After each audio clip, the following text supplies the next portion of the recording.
Hey everyone, Cassie here, and I'm just coming on to talk to you a little bit about this week's blog post. And in this week's blog post, I'm talking all about differentiation. So I know it's something you've heard of, maybe it's something you already do in your class, but I have a strategy that I've used the last few years I've taught, and it is just my favorite one that I tried. And I've done all kinds of different ways of meeting the individual needs of the students, and this one was the best. I really, really liked it. So I'm going to talk a little bit about that, and then going to show you the blog post, kind of show you some free resources that are on the blog post so you can pick them up and you can get started differentiating in your class today. So I'm trying to see if I can see this pulling up on my phone so I can see comments or joins. Okay. All right.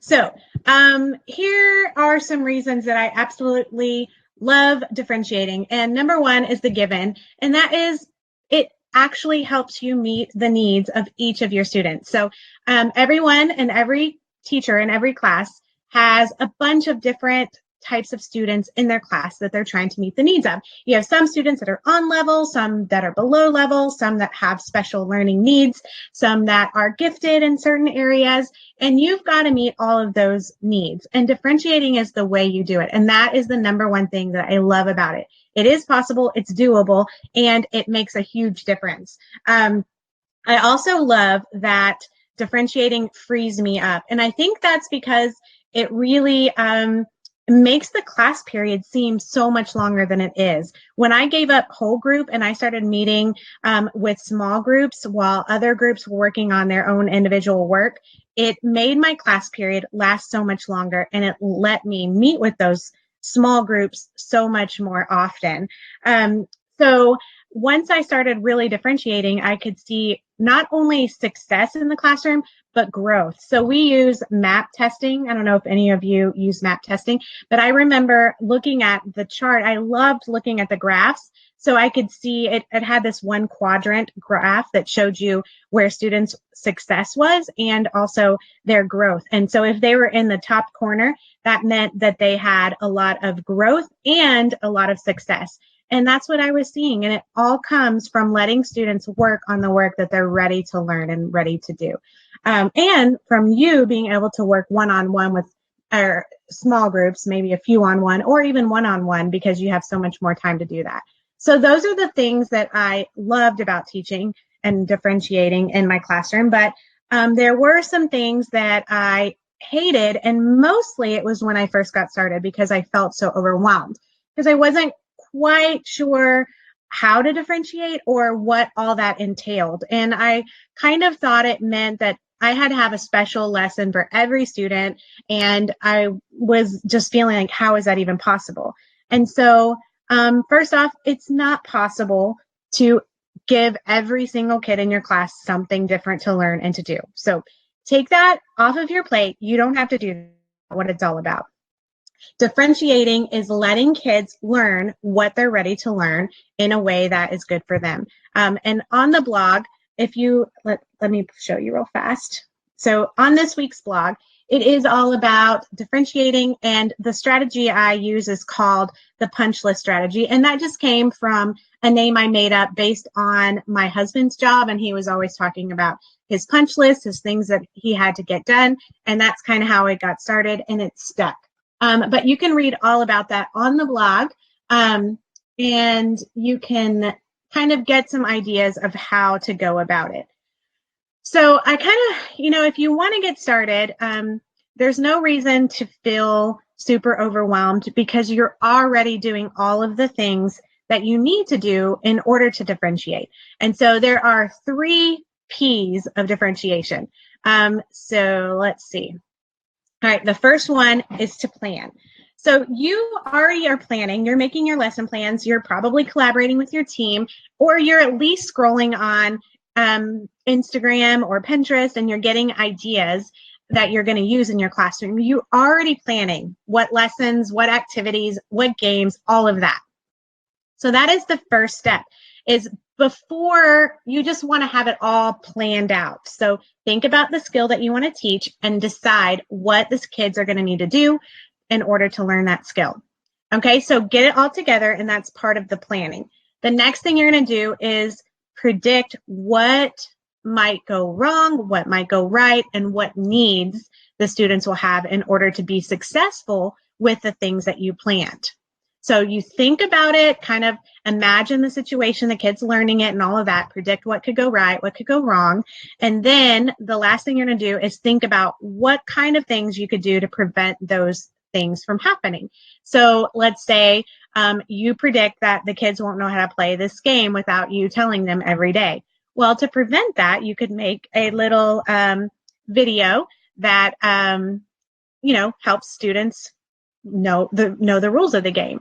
Or you might predict that the kids are going to do this wrong because last year they did it wrong. And so you can give them a little heads up to, watch out for that. And so the reason you really want to plan, predict, and prevent is because you want to duplicate yourself. So you want to have yourself available to all the students in all the ways that they're going to need you to be available to them without it actually being you and your physical body there. So that's, sorry, I'm putting my phone. So that's kind of what you're going to think of, and that's what you're going to need to think about through the scope of this strategy, the punch list strategy.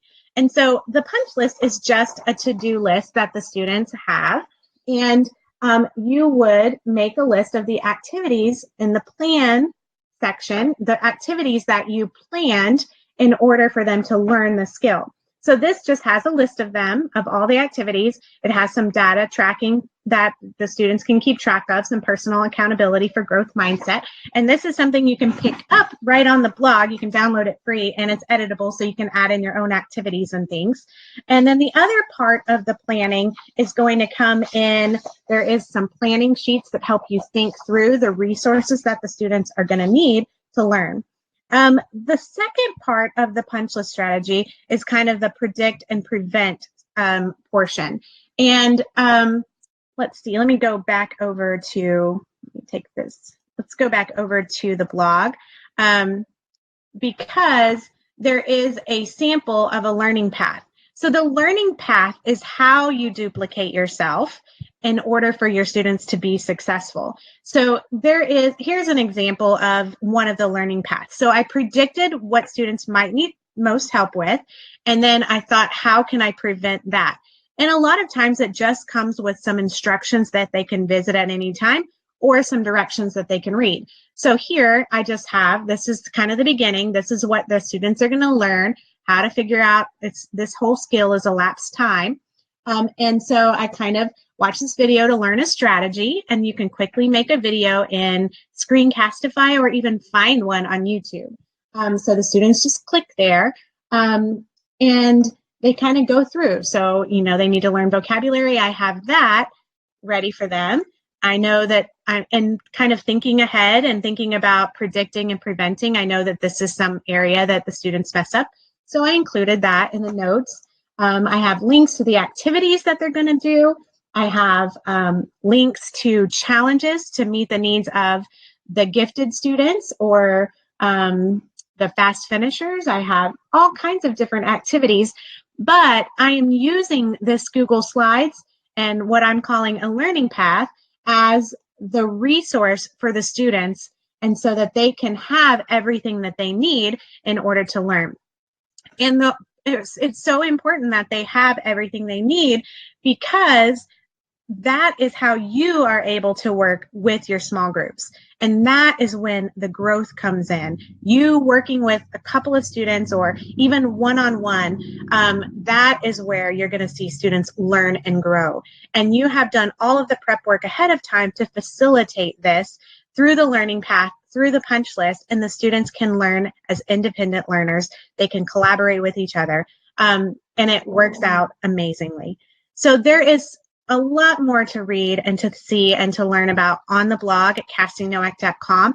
So just go check it out and read about it. If you have any questions at all, you can leave them right here if you're watching the rebroadcast.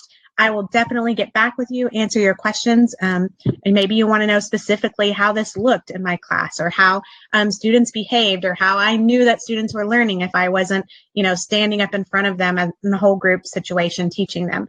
So all of those questions I'd love to answer. If you have them, you can email me too at any time. And so go to the blog, download the free resources to get you started, and take some baby steps to differentiate in your classroom.